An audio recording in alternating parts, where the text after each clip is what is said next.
cari ya setelah ini. Ya. Jadi saya mau nanya tentang poin nomor 7 tentang pekerja kreatif, Abah. Di situ saya nggak lihat ada regulasi tentang AI, di mana AI ini pada saat ini sangat mengancam kami para seniman gambar maupun seniman tulisan, apalagi seperti ChatGPT kan, Bah. Ya. Itu tuh sangat mengancam kami sebagai Termasuk seniman. mengancam Taylor Swift ya. Terus? Iya betul. Nah, jadi gimana rencana Abah meregulasi AI yang mengancam para seniman? Terus gimana cara Abah mengawal atau melindungi kami para seniman yang sebelum ada AI aja kami sudah rentan atau sering direndahkan sama orang-orang? Oke, Itu siap. jadi salah. Terima kasih. Langsung duduk lagi. Next. Bentar, Abah lagi nyatat-nyatat dulu. Oke, go. Selamat siang, Mbah. Perkenalkan saya Samuel Leonardi. Samuel. Ya, pekerja seni di Bandung juga. Bicara mengenai budaya, bicara juga kan mengenai nilai moral dan etika. Ya. Nah, membaca strategi-strategi dari pasangan lain yang melangkahi MK, kemudian juga ada kecenderungan keberpihakan dari presiden terhadap salah satu paslon. Bagaimana strategi Bapak untuk memenangkan pesta demokrasi di kali ini, Pak? Begitu, membawa optimisme pada publik supaya meyakinkan, oh capres yang benar, yang layak untuk negeri yang kita cinta ini adalah Pak Anies. Begitu, terima kasih. Terima kasih, silakan Samuel. Ya, yuk. Sampurasun, Bah, perkenalkan saya MF Dwi Laksana, biasa dipanggil Maul. Ya. Ini ada pertanyaan sudah saya catat. Satu. Jadi Siap, bagi 12. saya kan seni juga adalah pernyataan sikap. Ya. Seniman seringkali melawan kekuasaan, seniman seringkali mengkritisi kebijakan-kebijakan. Realitasnya kami tidak sebebas itu untuk berekspresi. Nah, sampai saat ini saya rasa seniman yang kritis belum mendapat rasa aman. Pertanyaan. Oke, mungkin saat ini nggak semengerikan dulu zaman Orba. Ya kan? Pertanyaannya, bagaimana Bapak ketika terpilih akan menjamin seniman-seniman lain yang harus mengkritisi kebijakan Bapak?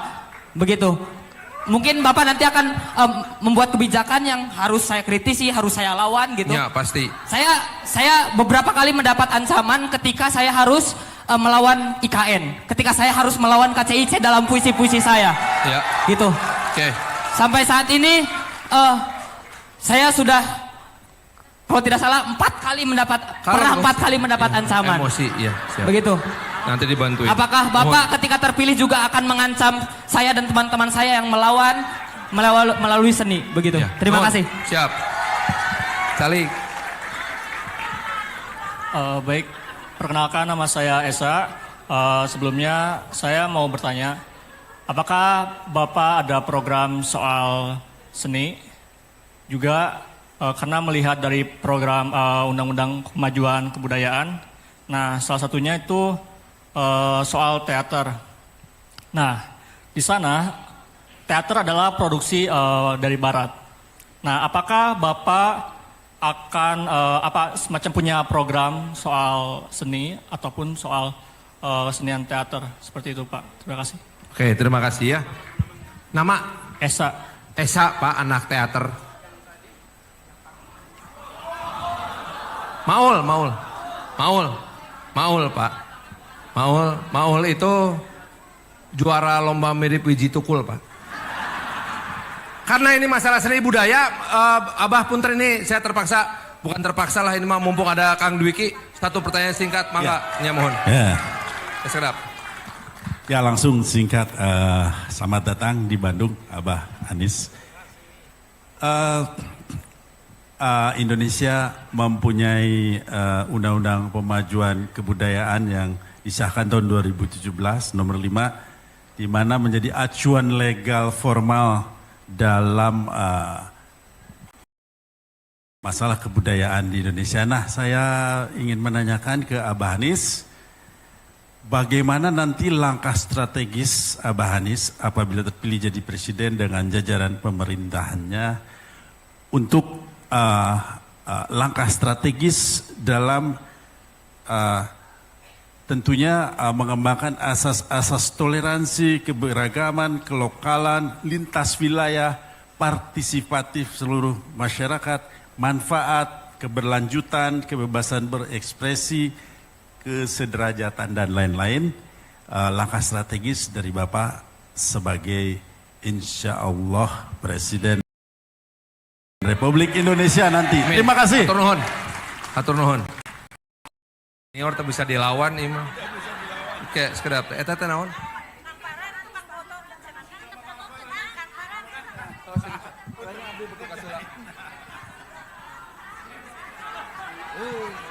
Parem kamerana. Oh iya, siap. Well, tos, atos. Ya, sok langsung. Pak Anies tolong dijawab. Ya, nanti diserahkan sekalian. Udah. Lingkungan. Tapi ini udah dimarahin sama timnya, Pak. Jawab dulu. Pak Anies jawab dulu ya, takut kebanyakan. Ya, gini, terima kasih atas begitu banyak semangatnya. Itu artinya kita cinta Republik ini dan ingin Republik ini lebih baik ya. Kita peduli. Nah, cuman gini teman-teman, memang minta maaf tadi kan acara juga sempat mundur ya di sini ya. Saya minta maaf sekali dan memang harus diakui ketika keluar dari acara di Tegalega itu keluarnya agak susah, agak panjang. Jadi minta maaf tapi tadi teman-teman mohon dimaklumi. Semua yang datang itu datang dengan harapan. Bukan datang karena bayaran. Nggak ada. Yang di sini juga nggak ada orang bayaran di sini, nggak ada. Dan itu yang saya rasakan selama 1,5 tahun perjalanan saya. 1,5 tahun itu ketemu dengan orang-orang yang penuh semangat, penuh dengan harapan, dan itu terungkap dari mata, dari badan, dan dari jabat tangan. Itu luar biasa. Jadi minta maaf agak terlambat. Tapi di sisi lain di Purwakarta ada orang menunggu di lapangan yang panas juga di sana. Di sini ruangnya AC masih mending. Di sana panas. Jadi maklumi ya kalau kemudian kita harus berbagi juga ada yang di sana ya. Oke. Gini teman-teman. Sebagian saya catat di sini, sebagian gini. Kang Dede tanya soal pendidikan sekolah kesenian. Kemudian Eka tanya tadi tentang teater. Mas Dwiki bicara tentang rencana strategis. Ini semua tentang kebudayaan dan kesenian. Kemudian Kang Samuel bicara tentang ancaman Pilpres besok. Bagaimana supaya tidak dikalahkan oleh kecurangan. Tadi istilahnya kalau tidak salah, nanti hasil rekaman lagi, tapi bagaimana strategi Pak Anies untuk mencegah tidak dikalahkan oleh kecurangan kira-kira. Kemudian Kang Maul tadi bicara tentang seniman terancam kalau mengkritik.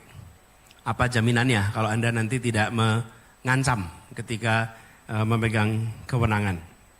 Saya akan jawab yang pertama soal yang demokrasi dulu ya. Disampaikan tadi. Bung Samuel, yang diselamatkan itu bukan suaranya Anies, bukan suaranya Muhaimin, tapi suara rakyat yang ingin perubahan. Oke. Karena itu saya mengajak kepada seluruh rakyat Indonesia untuk mari menjadi pengawas luar di TPS. Yuk, datangin TPS, jagain sama-sama. Jagain sama-sama. Setelah saya nyoblos, jangan pulang. Tunggu sampai penghitungan selesai. Semua saja, jagain rame-rame. Dan rekam rame-rame. Karena ini adalah menyelamatkan suara-suara Anda semua yang ada di TPS itu. Ini bukan menyelamatkan suara salah satu, ini menyelamatkan suara kita semua. Dan jutaan orang yang menitipkan harapan untuk perubahan itu, mereka itu serius. Tapi sekalian, saya di panggung nih kayak begini, di panggung. Kejadiannya di Palembang, di Lampung. Celana saya ditarik-tarik. Pak, ibu-ibu nih manggil. Jadi akhirnya saya, karena ditarik-tarik terus, akhirnya saya mendekat. Gimana Bu? Itu. Ini tengah-tengah ngomong. Anak saya pinter Pak, anak saya pinter. Jadi Pak, anak saya pinter. Baik Bu, kalau gitu tulis nomor HP Ibu sama namanya. Nanti coba kami hubungi. Lah beliau tulis namanya, di kertas nih, masukkan gini. Saya bawa. Nanti kita hubungi. Udah Bu, nanti ya.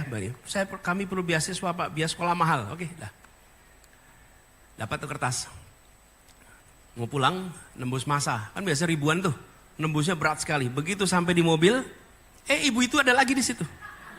Masya Allah, Bu, kan udah tadi. Dia kemudian gantian ngasih saya kertas selembar gede gini nih.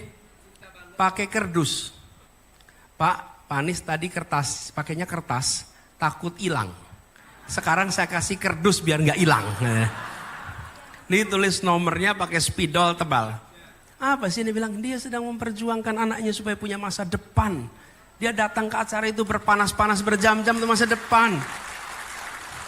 Di Tasikmalaya, berombongan di Tasik nih, 3 jam dari sini. Berombongan ibu-ibu datang, sekedar mau bilang, Pak tolong susu bayi dibuat murah. Anak-anak saya nggak bisa dapat susu karena mahal susunya. Ibu sekalian, mereka minta perubahan. Jadi ketika nanti kita semua datang ke TPS menyelamatkan suara, bukan nyelamatin suara Anies, bukan nyelamatin suara Muhaimin. Ini menyelamatkan keinginan perubahan dari jutaan rakyat di Indonesia. Tadi saya ketemu di acara ulama tadi. Saya tuh sering ditanya, gimana ngurus Jakarta, berat nggak? Enggak, Jakarta itu nggak berat. Yang berat itu kalau ketemu orang dan bilang gini, Pak Anies, saya mendoakan Bapak dalam tahajud saya. Saya mendoakan Bapak dalam setiap doa saya, itu yang berat. Dan saya mengalami itu bertahun-tahun di Jakarta. Kenapa? Karena perjuangan Jakarta dulu, perjuangan melibatkan begitu banyak orang. Di bandara saya ketemu, Pak dulu saya ikut jaga TPS di mana.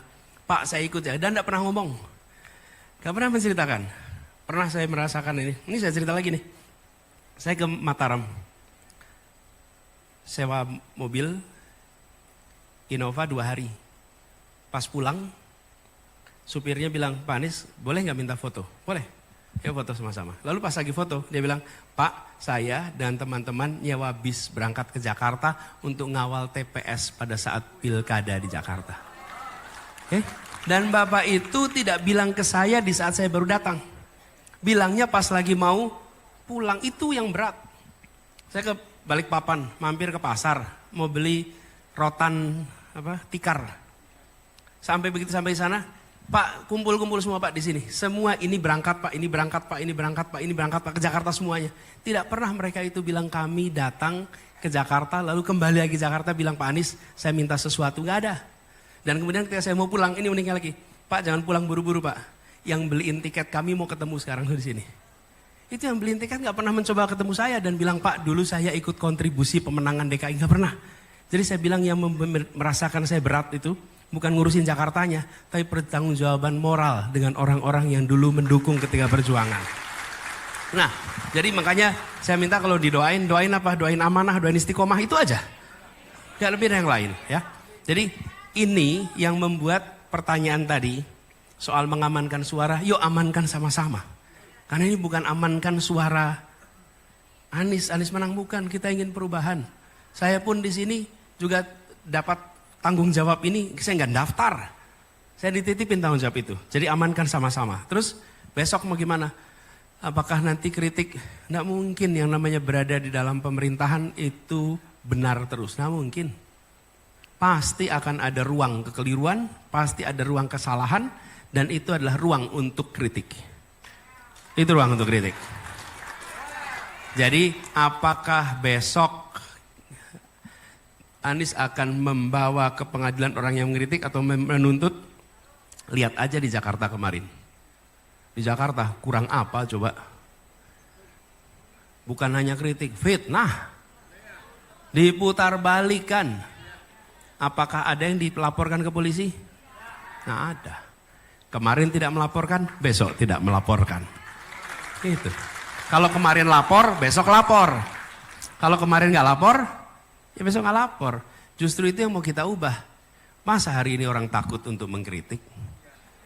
Mulai kapan negeri ini jadi negeri yang isinya orang-orang yang diberikan rasa takut? Kita harus kembali memerdekakan republik ini di dalam memberikan kritik kepada negara. Dan itu komitmen kita. Aturan-aturan seperti undang-undang ITE yang kayak karet itu, insya Allah itu mulai kita revisi supaya tidak bisa dimanfaatkan. Kemudian juga pasal-pasal yang lain, gitu ya. Oke, itu yang terkait dengan demokrasi. Kemudian yang kedua,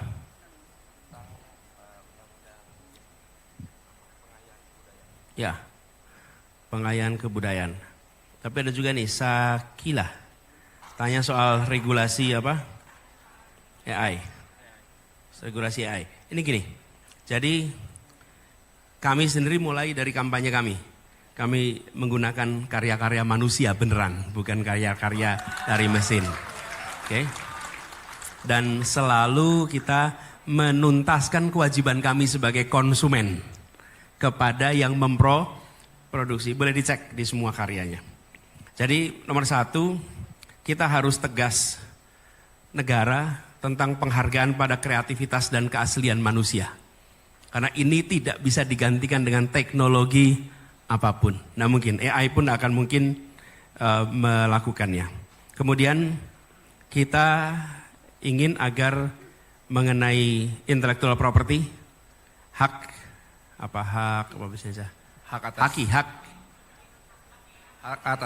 kekayaan intelektual seniman itu harus ada regulasi yang tegas sehingga seluruh unsur negara maupun non negara menghargai haki.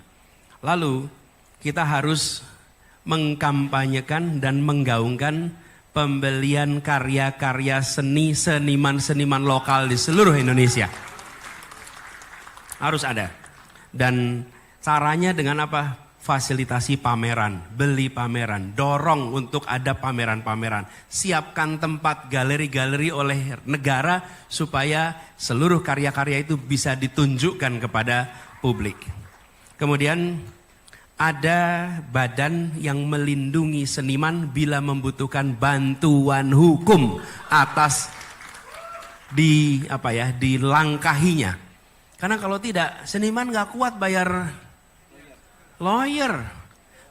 Yang ya seniman yang gede-gede yang bisa. Kalau yang lagi baru memulai, berat itu. Jadi kita harus lakukan itu. Lalu kita harus mulai ada kebijakan shaming, mempermalukan mereka yang menggunakan karya tanpa membayar hak ciptanya. Dan sekarang sudah terjadi itu shaming. Jadi dan kita ingin agar teman-teman para seniman sudah harus memiliki organisasi yang mengawal profesinya. Supaya di antara rekan-rekan profesi ada usaha menjaga kode etik di antara semuanya. Ya, itu sebagian jawabannya. Mudah-mudahan menjawab ya. Kemudian, Anda di sini, Sakila. Nah sekarang tentang kesenian. Kenapa saya taruh di terakhir ini, Mas Dwiki, Bung Eka, sama Bung Dede? Karena begini, saya melihat membangun ekosistem kebudayaan itu yang harus dibangun oleh negara. Negara harus mau invest di bidang kebudayaan. Negara harus mengeluarkan anggaran yang cukup di bidang kebudayaan. Kami lakukan di Jakarta. Ketika saya mulai bertugas, Dinas Kebudayaan dan Pariwisata dipisah. Karena pariwisata itu untuk penghidupan, Dinas Kebudayaan untuk kehidupan. Itu dua hal yang berbeda. Jangan dicampur. Yang satu for profit, yang satu for civilization. Yang satu itu membangun peradaban. Dan di situ negara hadir membiayai. Pisah itu. Nah kemudian negara masuk dengan invest. Kami malah berencana seperti kita bangun di Jakarta. Alhamdulillah Jakarta sekarang punya Taman Ismail Marzuki yang siapapun yang datang pasti akan bilang ini adalah cultural center kelas dunia. Pas dulu dibangun banyak yang mengkritik. Tapi kebanyakan mengkritik imajinasinya sendiri. Punya imajinasi dikritik. Lalu ketika lihat hasilnya, ini ternyata beda dengan yang dibayangkan. Kami memang membayangkan sebuah pusat kebudayaan bertaraf internasional. Nah, kami ingin bangun itu di Bandung nantinya. Supaya kalangan seniman budayawan di sini punya. Tanpa dan menurut saya harus tetap dihidupkan komunitas-komunitas kebudayaan yang sekarang ada. Saya dulu dan masih sering ketemu Kang Iman Soleh nih di Ledeng tuh. Itu komunitas itu tuh hidup, inilah yang harus dijaga, jangan sampai mati. Kalau perlu negara mensupport apa yang bisa dikerjakan untuk kegiatan seperti itu. Supaya, kenapa? Lah yang datang dari sana seluruh Indonesia, itu pada nyantri di sana. Dan proses mentoring yang luar biasa. Itu bayangkan kalau ada tempat seperti itu 20 saja. Widuh, dahsyat kita. Jadi kami membayangkan bangun ekosistem kebudayaan, itulah sebabnya dulu Mas Dwiki, saya yang memproses tentang RUU pemajuan kebudayaan. Tengah-tengah jalan di reshuffle. Jadi nggak ikut di ujungnya, tapi ikut dari mulai proses penulisan awal, naskah akademik sampai pengusulan itu kita jalanin. Tapi begitu di reshuffle, yang bikin acara pertama juga ledeng di Iman Soleh tuh pas di reshuffle. Pulangnya saya ke sana. Jadi poinnya apa sih? Poinnya kita ingin memajukan kebudayaan, lalu invest yang besar. Nah, bagaimana caranya? Jangan mengatur sendiri. Negara punya kewenangan, tapi belum tentu punya pengetahuan. Jadi harus bicara dengan budayawan, harus bicara dengan seniman, apa roadmap yang harus dilakukan, apa rencananya, lalu negara hadir untuk memberikan dukungan finansial, dukungan fiskal, supaya itu bisa berjalan. Tapi jangan negara yang menentukan. Karena negara belum tentu tahu apa yang sesungguhnya jadi kebutuhan untuk pembangunan kebudayaan. Ini juga yang kami terapkan dulu. Saya ingat waktu mau rekrut Dirjen Kebudayaan, saya bilang kita perlu Dirjen Kebudayaan yang bukan ASN. Karena ASN itu tumbuh besar dengan mengikuti regulasi. Sementara Dirjen Kebudayaan itu adalah membuat inovasi. Dan tidak ada regulasi mendahului inovasi. Cari aja coba. Tidak ada regulasi yang mendahului inovasi. Inovasi dulu baru ada regulasi. Karena itu kita harus cari orang non. Makanya Dirjen Kebudayaannya dari non ASN. Supaya bisa membangun ekosistem kebudayaan. Nah, jadi spiritnya seperti itu. Termasuk tadi ada pertanyaan tentang sekolah kesenian.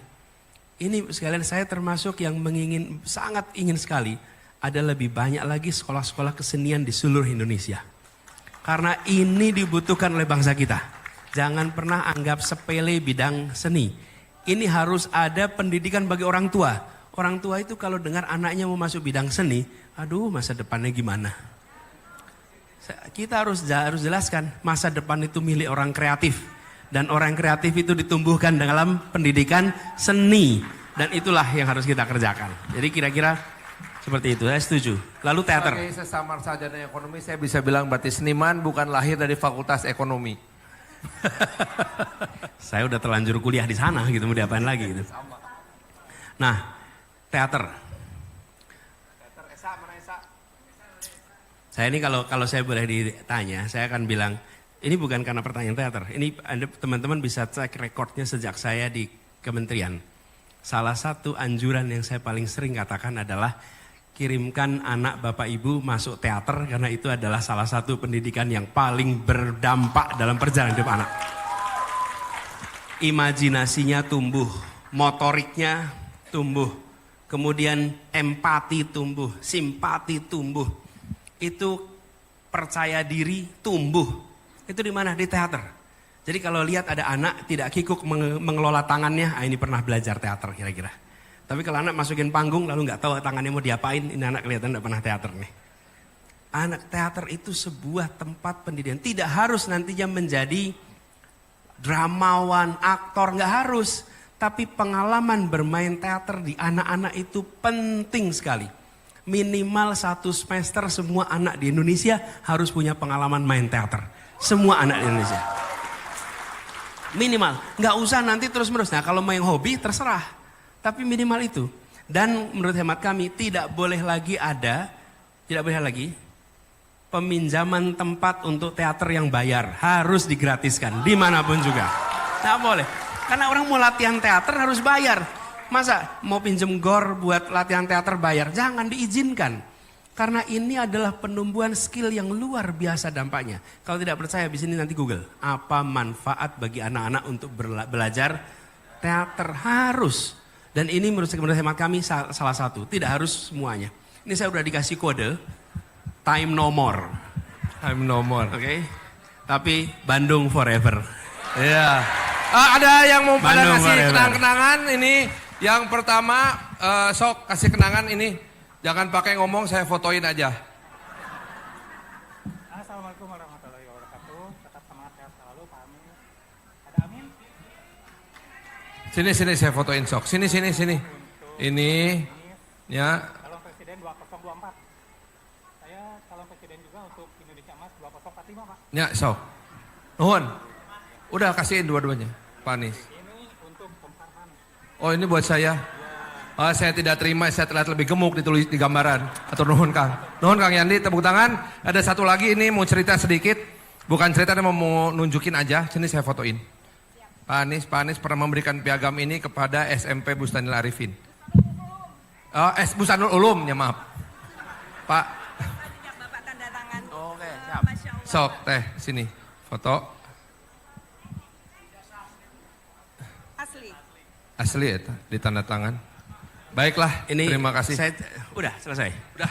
Terima kasih Ibu. Teh, punten. Salam buat teman-teman semua. Nuhun teh, mangga cari. Iya. Silakan Pak Anies, Jadi closing. Ini sebelum closing saya cerita sedikit. Itu ijazah yang dibawa itu asli atuh. Asli. Hei, tong sindir sampir, Iya. kapancing yo.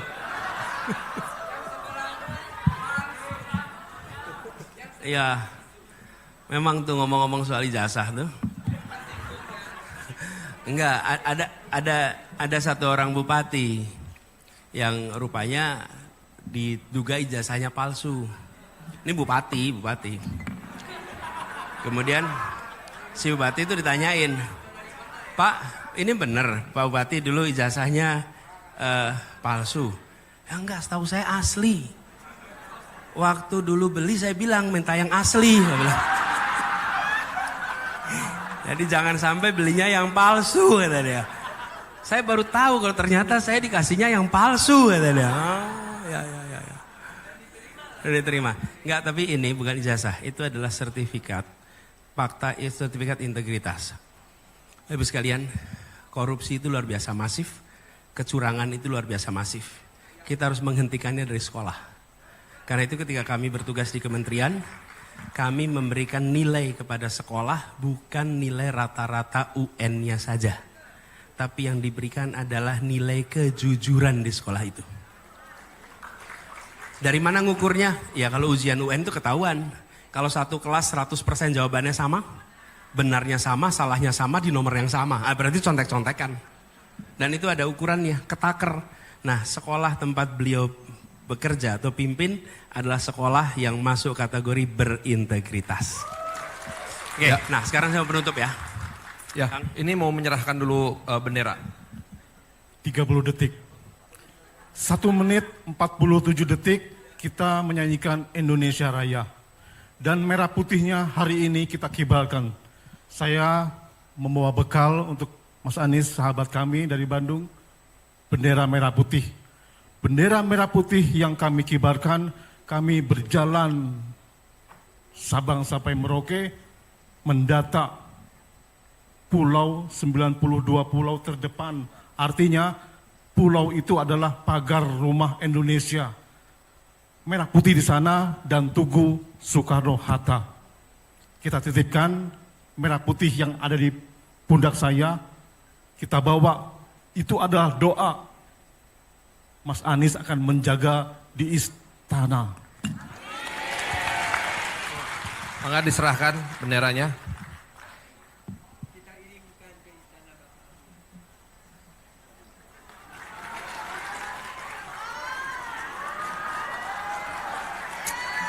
Ternyata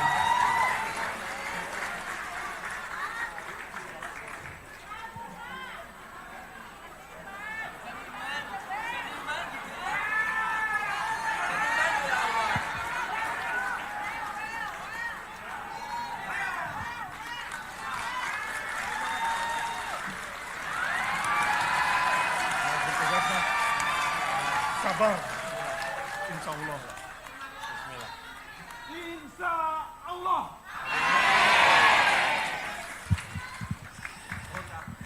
Kang Imam ini setahu saya di KTP-nya tertulis apa? Pekerjaan pengibar merah putih. Itu beliau.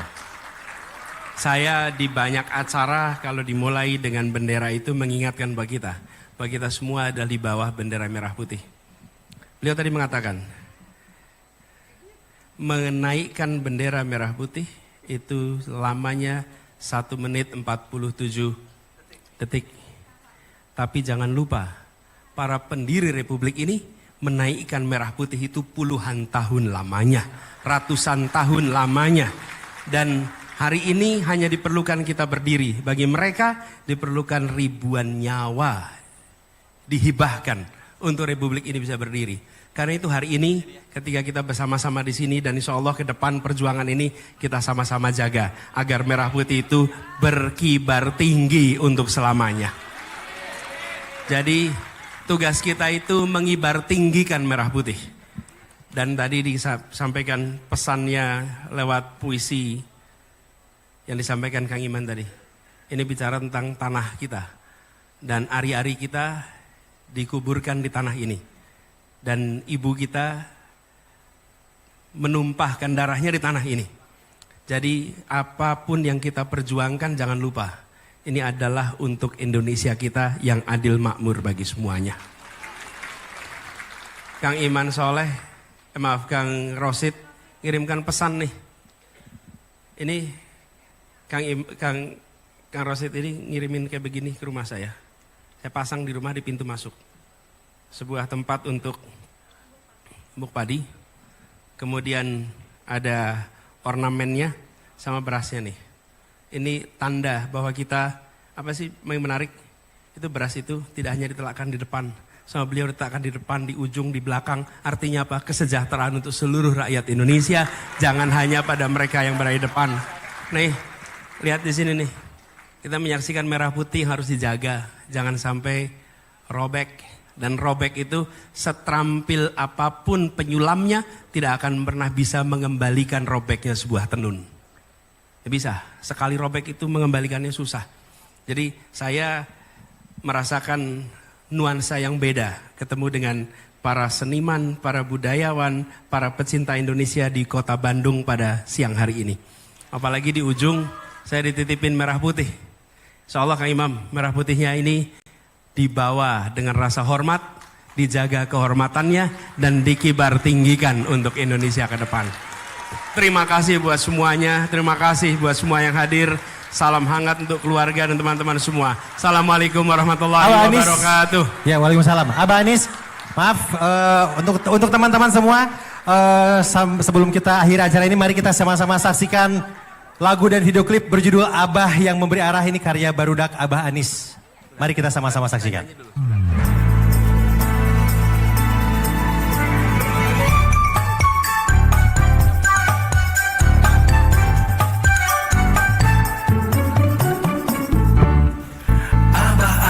Abah yang memberi arah, bekerjalah supaya kita berubah. Bina bangsa mengubah karya yang nyata, sejahtera negara damai sentosa.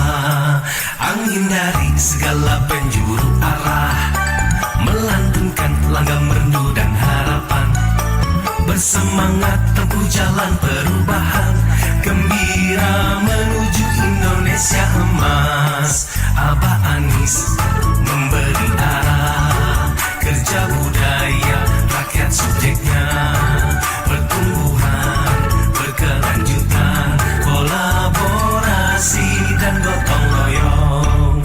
Abah Anies beri petuah, bangsa yang kuat dan berkarakter, anak negeri syarat prestasi, budi pekerti dijunjung tinggi. Abah Anies, abah yang menggagas arah, kerja jujur menjadi bangsa yang luhur. Bersyukurlah supaya kita bertuah, bahagia masyarakat adil dan makmur. Datang dari segala penjuru arah, spirit baru dan Saya secara khusus ingin menyampaikan terima kasih buat yang saya hormati Kang Aat Suratin yang menyiapkan acara ini, Indonesia mulia. Kang Rosid, Kang Iman Soleh, Kang Heri Pocang, Kang Erlan, Kang Dwiki, Kang Robi Maulana, Kang Hermana, Kang Iyang, Kang Bobi, Kang Teddy, Kang Edu, Kang Kimung, dan Dangiang Karinding, juga Kang Zaki, dan Kang Imam Suryantoko. Terima kasih buat semuanya. Terima kasih. Insya Allah ini bukan perjumpaan terakhir. Terima kasih. Terima kasih Pak Anies, hadirin sekalian. Kita beri satu kata untuk Pak Anies, yaitu well. Sekali dan well. Terima kasih buat semuanya. Ari silahkan. Ya, baik, selamat melanjutkan kembali perjalanan Mbak Anies. Semoga perjalanan dan juga perjuangannya dilancarkan sampai akhirnya nanti ke hari pemilihan.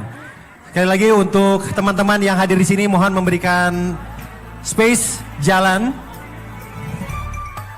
untuk Abah Anies karena beliau masih ditunggu di tempat yang lain. Sekali lagi mohon